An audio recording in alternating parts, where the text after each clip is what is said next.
इंतहा के लिए और बनाया रब ने जिसे बस वो है फना के लिए। बनाया रब ने जिसे बस वो है फना के लिए। और जागना है जाग ले अफलाक के साये तले। जागना है जाग ले अफलाक के साये तले।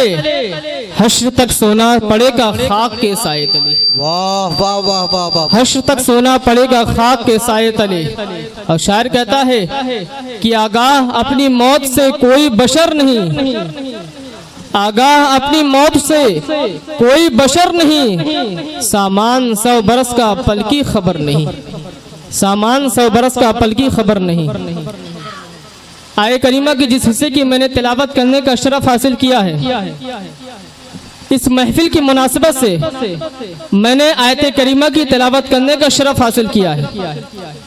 चूंकि ये महफिल हजरत सैयदना मखदूम अशरफ जहांगीर समनानी रहमतुल्लाहि ताला अलैह की तरफ मंसूब है, तो मैंने महसूस किया कि आपकी जिंदगी के कुछ वाकयात और आपकी जिंदगी के कुछ लम्हात बयान किए जाएं और अल्लाह के उस वाली की बारगाह में, उस वली कामिल की बारगाह में खराज अकीदत पेश की जाए। जिस वली कामिल की बारगाह में, जिस वली कामिल के जरिए हिंदुस्तान के मुसलमानों को बहुत ज्यादा फायदा नसीब हुआ। सुभान अल्लाह सुभान अल्लाह। और इस्लाम को हजरत सैयदना मखदूम अशरफ जहांगीर समनानी रहमतुल्लाहि ताला अलैह की जात से बहुत ज्यादा फायदा नसीब हुआ। सबसे पहले आप आये करीमा का तर्जुमा समझें, फिर उसके बाद हजरत सैयदना मखदूम अशरफ जहांगीर समनानी रहमतुल्लाहि ताला अलैह की जिंदगी का मुताला करें। आज हम और आप कुरान शरीफ को सिर्फ और सिर्फ 10वें, 20वें, 40वें और रिसाले सवाब के लिए पढ़े जाने वाली का किताब समझते हैं, पढ़े जाने वाली किताब का नाम समझते हैं। लेकिन अल्लाह तबारक व ताला जब बंदे को अपनी कुर्बत की दौलत से मालामाल करना चाहता है, तो उस बंदे के लिए अपने किताब के दरवाजों को खोल देता है। फिर उसके बाद कैफियत ये होती है कि बंदा किताब को पढ़ता है, लेकिन जब किताब को पढ़ता है तो उसके कलमात उसके सीने में महफूज होते हैं। और जब बंदे के लिए असरार रमूज उस किताब के खुलते हैं तो कैफियत ये हो जाती है कि उस बंदे के जबान से निकले हुए कलमात और दिल से निकले हुए कलमात की अल्लाह तबारक व ताला लाज रख लेता है और उसके कलमात को अल्लाह तबारक व ताला कबूल फरमा लिया करता है। रब्बे कदीर कुरान मुकद्दस में इरशाद फरमाता है, मा इंदकुम यनफदु व मा इंदल्लाहि बाक़। जो कुछ तुम्हारे पास है खत्म हो जाएगा। अल्लाह इरशाद फरमाता है, मा इंदकुम यनफदु, जो कुछ तुम्हारे पास है खत्म हो जाएगा। व मा इंदल्लाहि बाक़, और जो कुछ अल्लाह के पास है वो बाकी रहेगा। अब आप इस आयत करीमा को बहुत अच्छी तरीके से समझने की कोशिश करें और मैं आपको सिंपल लैंग्वेज के अंदर समझाने की कोशिश करता हूं कि जो कुछ तुम्हारे पास है वो खत्म हो जाएगा और जो कुछ अल्लाह के पास है वो बाकी रह जाएगा। ये हमारा वजूद है, ये हमारा स्ट्रेचर है। एक नए दिन ये खत्म हो जाएगा, दौलत खत्म हो जाएगी, माल खत्म हो जाएगा, जवानी खत्म हो जाएगी, ये बिल्डिंगें खत्म हो जाएंगी, जमीन खत्म हो जाएगी, आसमान खत्म हो जाएंगे। गोया की दुनिया में जितनी भी चीजें बसती है वो सारी की सारी चीजें एक न एक दिन खत्म हो जाएगी, एक न एक दिन फना हो जाएगी। अगर इसे बाकी रखना है, गोया की मिसाल के तौर पर अगर तुम्हें जवानी बाकी रखनी है तो तुम अपनी जवानी को रब की बारगाह में पेश कर दो, तुम्हारी जवानी फना होकर के भी रब की बारगाह में बाकी रह जाएगी। उसी तरीके से दौलत है, तुम दौलत को राह खुदा में खर्च करो, राह खुदा में खर्च करो, ज़कात दो, सदकात दो। ये माल तो बज़ाहिर खत्म हो जाएगा, लेकिन ये माल बज़ाहिर खत्म होकर के भी रब की बारगाह में बाकी हो जाएगा, रब की बारगाह में बाकी रह जाएगा। अल्लाह तबारक व तआला कुरान में इरशाद फरमाता है, वमा तुक़द्दिमू, जो कुछ भी तुम आगे भेजोगे, क्या फरमाता है? वमा तुक़द्दिमू, जो कुछ तुम आगे भेजोगे, यौम तजिदु कुल्लु नफ्सिन मिन अमिलत मिन खैरिन मुहदरा, जो कुछ भी तुम आगे भेजोगे, क़यामत के दिन अल्लाह तबारक व तआला उन तमाम चीजों को क़यामत के दिन तुम्हारे सामने हाजिर फरमा देगा। और एक दूसरी में आयत में अल्लाह तबारक व तआला इरशाद फरमाता है, फमन यअमल मिस्काल ज़र्रतिन खैरन यरा वमन यअमल मिस्काल ज़र्रतिन शर्रन यरा। अगर तुम दुनिया में जर्रा बराबर भी नेकी करोगे तो अल्लाह तबारक व तआला उसे भी तुम्हें दुनिया क़यामत के दिन दिखा देगा, और अगर तुम दुनिया में जर्रा बराबर भी बुराई करोगे तो अल्लाह तबारक व तआला उसे भी क़यामत के दिन तुम्हें दिखा देगा। सबसे आसान नुस्खा ये है कि अगर तुम इसे बाकी रखना चाहते हो तो रब की बारगाह में हाजिर कर दो, ये खत्म होकर के भी रब की बारगाह में हाजिर हो जाएगा और बाकी रह जाएगा। अल्लाह की एक वज़ी अजीम वली का नाम बाकी बिल्लाह है। आप जानते हैं हजरत बाकी बिल्लाह आपने वसीयत फरमाई कि मेरी नमाज जनाजा वही पढ़ाएगा जिसकी असर की नमाज कभी, असर की सुन्नत कभी कज़ा ना हुई हो। क्या फरमाया? आप फरमाते हैं कि मेरी नमाज जनाजा वही पढ़ाएगा जिसकी असर की सुन्नत कभी कज़ा ना हुई हो।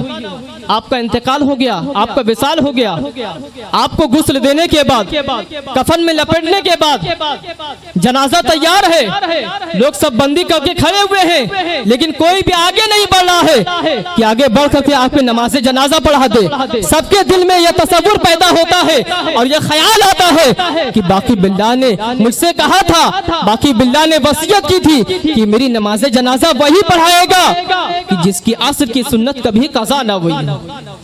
सारे लोगों के ख्याल में, सारे लोगों के दिल में ख्याल मौजूद होता है, कोई नमाज जनाजा पढ़ाने के लिए आगे नहीं बढ़ता है।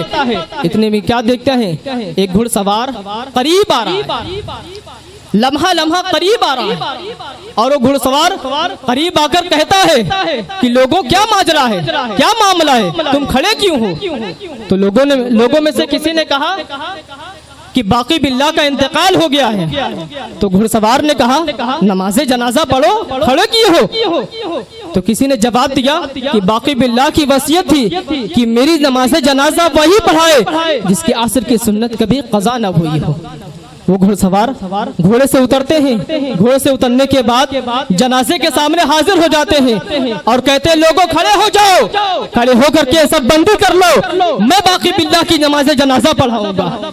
चुनांचे उसके बाद आप नमाज जनाजा पढ़ाते हैं। नमाज जनाजा के बाद आप फौरन घोड़े पर सवार हो जाते हैं और जाने के लिए तैयार हो जाते हैं। सारे लोग आपके इर्द गिर्द इकट्ठा हो जाते हैं, जमा हो जाते हैं, आपको घेर लेते हैं और कहते हैं आप हैं कौन?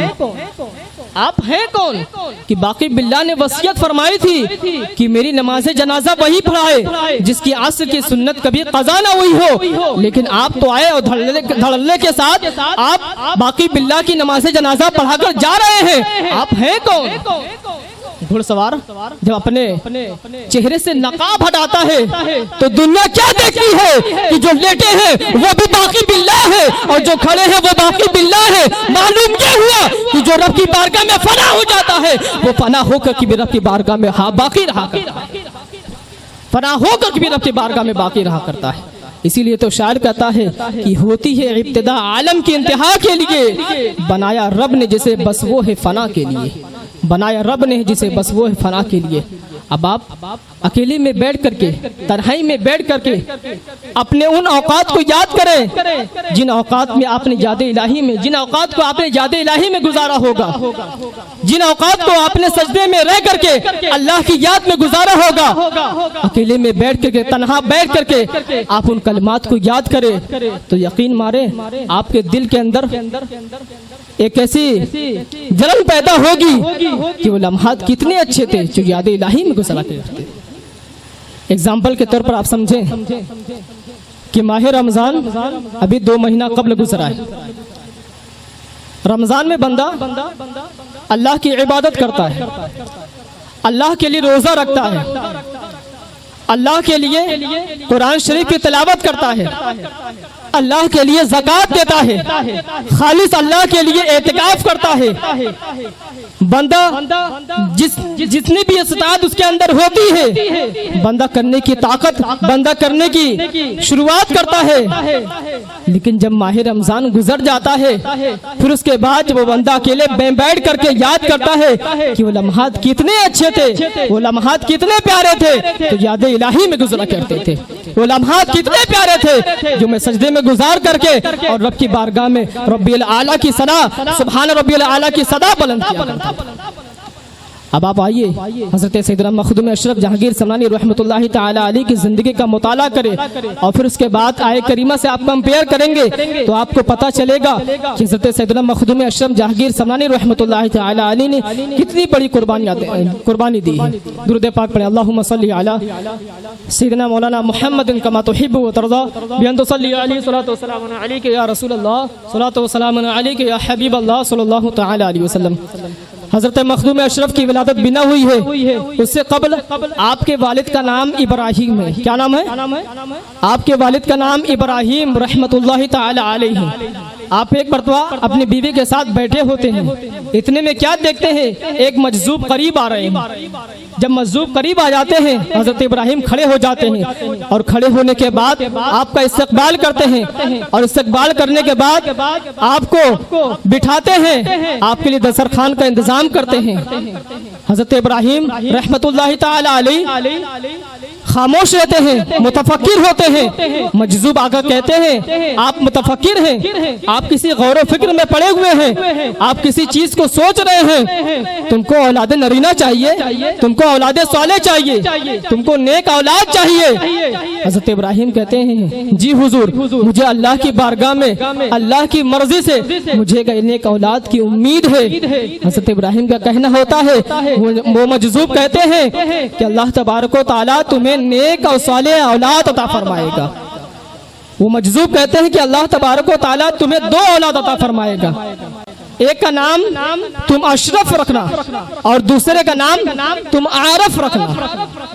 अपने तुम 2 बेटों का नाम, एक का नाम अशरफ रखना और दूसरे का नाम आरफ रखना। चंद सालों के बाद हजरत मखदूम अशरफ जहांगीर समनानी रहमतुल्लाहि ताला अलैह की विलादत हुई। आपकी विलादत के बाद आपकी तरबियत के लिए भी कहा गया था, आपकी तालीम के लिए भी कहा गया था कि आपकी तरबियत और तालीम में कोई कमी ना आने पाए। आप बड़े होते हैं, कुछ बड़े होने के बाद अपने वालिद माजिद की बारगाह में आप बैठ करके उनकी शागिर्दी में बैठ करके आप इल्म हासिल करते हैं।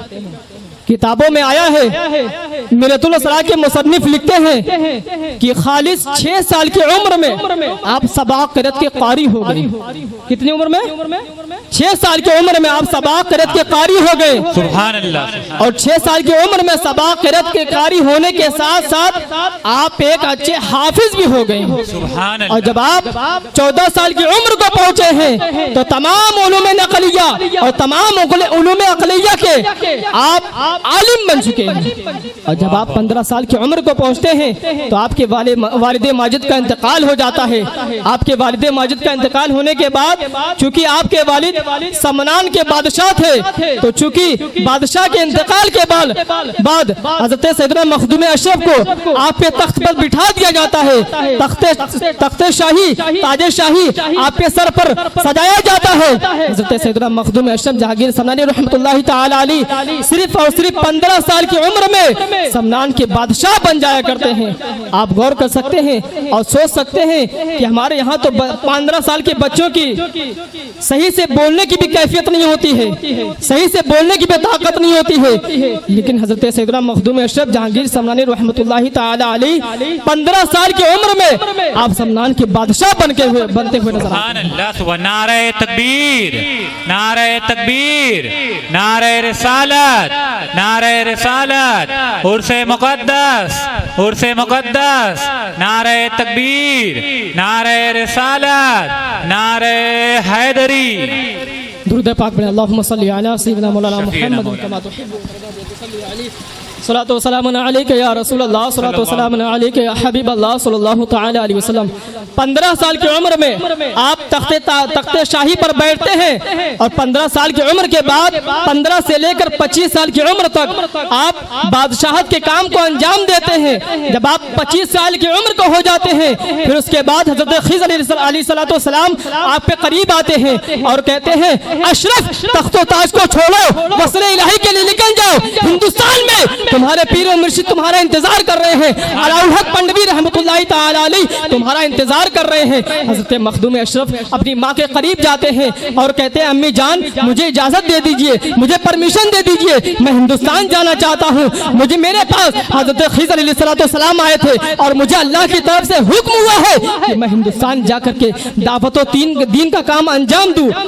माँ भी कैसी माँ थी कि अपने बेटे को मुकम्मल दीन के लिए कुर्बान करने के लिए मुकम्मल जज्बा रखती है। आपकी माँ कहती हैं कि बेटा अगर अल्लाह का यही हुक्म है और अल्लाह की तरफ से यही फरमान है तो तुम जरूर जाओ, लेकिन अपने साथ कुछ उज़रा और कुछ सिपाहियों को ले जाओ ताकि समनान वाले ये न कहे कि समनान का बादशाह बिल्कुल अकेला और मुनफरिद जा रहा है। हजरत मखदूम अशरफ अपने उस तख्त पर अपने भाई आरफ को बिठाते हैं और आरफ को बिठाने के बाद अपने साथ चंद सिपाहियों और चंद उज़रा को लेकर के आप समनान से बाहर निकलते हैं। और जब समनान की सरहद पर पहुंचते हैं, समनान की सरहद पर पहुंचने के बाद अपने उन तमाम सिपाहियों को वापस कर देते हैं और कहते हैं ऐ सिपाहियों मैं तो फकीर हो गया हूँ, बादशाहत तो मेरे हाथ से गई, मुझे तो तुम्हारी जरूरत नहीं है, मुझसे ज्यादा मेरे भाई आरफ को तुम्हारी जरूरत है। चुनांचे तमाम सिपाहियों तमाम उज़रा को आप वापस फरमा देते हैं। सिर्फ 2 सिपाही आपके साथ रह जाते हैं जो आपके बहुत ज़्यादा करीब थे। अब हमें यहीं से इस बात का भी इल्म मिलता है जो लोग ये कहते हैं कि शरीयत अलग चीज़ है, तरीक़त अलग चीज़ है, उन्हें कम अज़ कम हज़रत सैयदना मखदूम अशरफ जहांगीर समनानी रहमतुल्लाहि ताला अलैह की ज़िंदगी का मुताला करना चाहिए कि सबसे पहले हज़रत मखदूम अशरफ ने शरीयत के इल्म को पूरा किया है, शरीयत के उलूम को पूरा मुकम्मल किया है, उसके बाद आप तरीक़त की तरफ चले हैं। आला हज़रत से पूछा गया कि शरीयत क्या है, तरीक़त क्या है?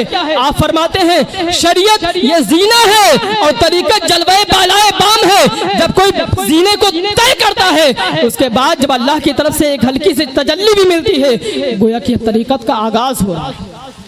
अरे किसी की ना सुनो, कम से कम सूफिया की तो सुनो। सूफिया फरमाते हैं मन तसव्वुफा बगैर तफक्कुहिन फतज़ंदका वमन तफक्कहा बगैर तसव्वुफिन फतफस्सका वमन जमा बैनहुमा फतहक्कका। सूफिया फरमाते हैं जो सूफी बना बगैर शरीयत के इल्म को पुख्ता किए हुए तो गोया कि वो बेदीन हो गया, और जिसने इल्म हासिल किया बगैर तसव्वुफ किए हुए तो गोया कि वो फासिक हो गया, और जिसने इन दोनों को जमा किया तो मुहक्किक हो गया। हज़रत सैयदना मखदूम अशरफ जहांगीर समनानी रहमतुल्लाहि ताला अलैह की ज़ात भी, आप एक आलिम है, सबा क़िरात के क़ारी है, आप एक हाफिज है, आप एक आलिम मुतबहरिर है, आप एक मुहद्दिस है, जो गोया कि अगर किसी के अंदर सारे उलूम को इकट्ठा देखना हो तो मखदूम अशरफ की ज़ात में आप देख सकते हैं। बेशक हज़रत मखदूम अशरफ जब आप रास्ते में होते हैं, समनान की सरहद को पार करके आप रास्ते में होते हैं, आपके वो दोनों साथी साथ में होते हैं, आप एक मकाम पर आपका ठहरना होता है, रात का वक्त होता है, रात का दूसरे पहर का वक्त होता है, आप उठते हैं, नींद से बेदार होते हैं और सोचते हैं कि मैं तहज्जुद की नमाज अदा कर लूं। फिर आप सोचते हैं कि मेरे साथ जो मेरे 2 साथी हैं अगर इसी तरह मेरे साथ बने रहे तो हो सकता है मेरी इबादत में मुखिल बनते रहें, मेरी इबादत में रुकावट बनते रहे। आप फौरन घोड़े पर सवार होते हैं और घोड़े पर सवार होने के बाद बहुत आगे निकल जाते हैं और हिंदुस्तान के सरहद के करीब पहुंच जाते हैं। आप हिंदुस्तान की सरहद में समरकंद को पार करते हुए, बुखारा को पार करते हुए, मावराउ नहर को पार करते हुए आप अजमेर शरीफ पहुंचते हैं। हजरत सैयदना ख्वाजा मुईनुद्दीन चिश्ती रहमतुल्लाह की बारगाह में आप कुछ माह रह करके ताब तरबियत हासिल करते हैं और फिर उसके बाद अजमेर शरीफ से निकल करके आप दिल्ली पहुंचते हैं। दिल्ली में हजरत निजामुद्दीन औलिया रहमतुल्लाह ताला अलैह के बारगाह में चंद माह रह करके, चंद अरसा रह करके आप तरबियत हासिल करते हैं और फिर उसके बाद आप बिहार पहुंचते हैं। तो बिहार में एक बहुत बड़े बुजुर्ग हैं, आपका नाम है हजरत ख्वाजा मुनीर याह्या मुनीरी रहमतुल्लाहि ताला अलैह। क्या नाम है? हजरत ख्वाजा याह्या मुनीरी रहमतुल्लाहि ताला अलैह। आपका इंतकाल हो गया था और आपने वसीयत फरमाई थी कि मेरी नमाज जनाजा वही पढ़ाए जिसके अंदर 3 क्वालिटीज मौजूद होगी, 3 खुसूसियत मौजूद होगी।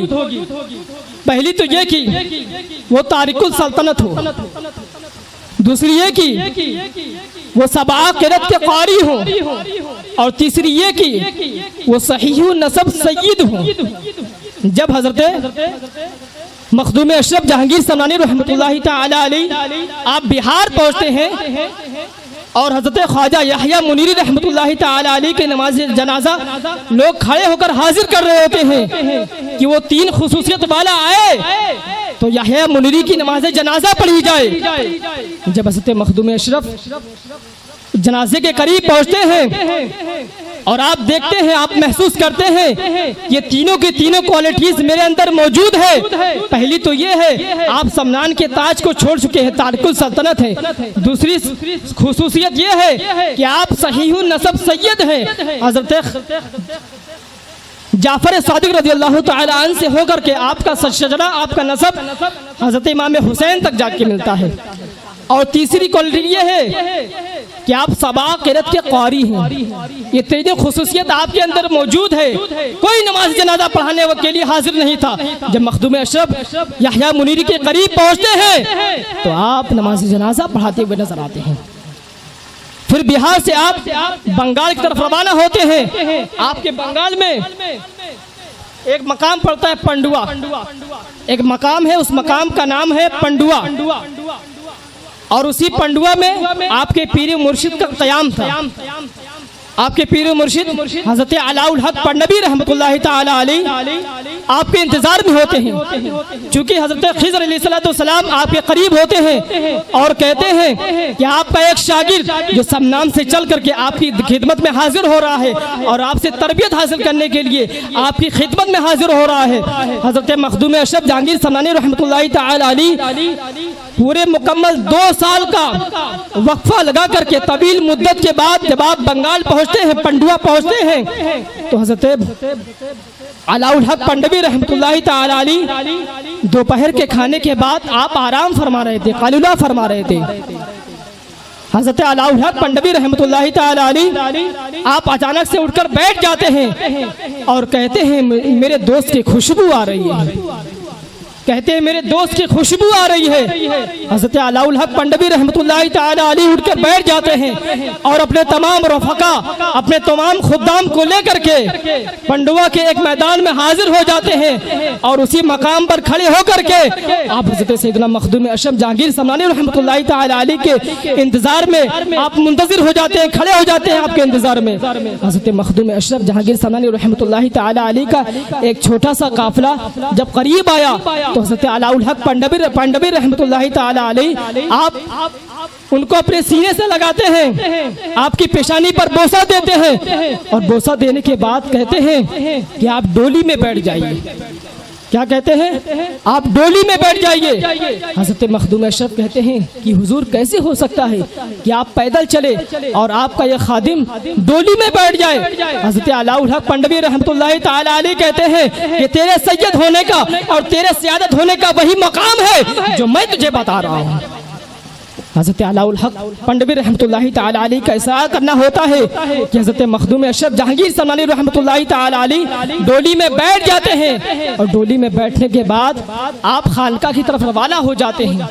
और जब खानका की बिल्डिंगें बहुत करीब होती है, खानका की बिल्डिंगें नजर आने लगती हैं, तो हजरत मखदूम अशरफ जहांगीर समनानी रहमतुल्लाहि ताला अलैह डोली से उतरते हैं और उतरने के बाद अपने पीरो मुर्शिद के कदम के निशान पर अपना कदम रखते हुए उनके पीछे पीछे चलते हुए नजर आते हैं और खानका में पहुंचते हैं। तो हज़रत मखदूम अशरफ को हज़रत अलाउल हक पंडवी रहमतुल्लाहि ताला अलैह अपने खानकाह के मुताबिक आप उनको अपना मुरीद बनाते हैं, अपना खादिम बनाते हैं। एक बार ऐसा हुआ कि हज़रत मखदूम अशरफ जहांगीर समनानी रहमतुल्लाहि ताला अलैह अपने कमन में पटका बांध रहे थे, तो हज़रत अलाउल हक पंडवी रहमतुल्लाहि ताला अलैह ने फरमाया, अगर बंदी मुहकम बगीर ता दरमिया हेज न तारी, अगर बांध ही रहा है तो मजबूती के साथ बांध, ताकि मेरे तेरे दरमियान कोई तीसरा ना आ जाए। सुभान अल्लाह। अल्लाह तबारक व तआला की बारगाह में दुआ है कि परवरदिगार आलम हमें मखदूम अशरफ और तमाम औलिया किराम से मोहब्बत करने की तौफीक अता फरमाए। वमा तौफीक इल्ला बिल्लाह। अस्सलामु अलैकुम।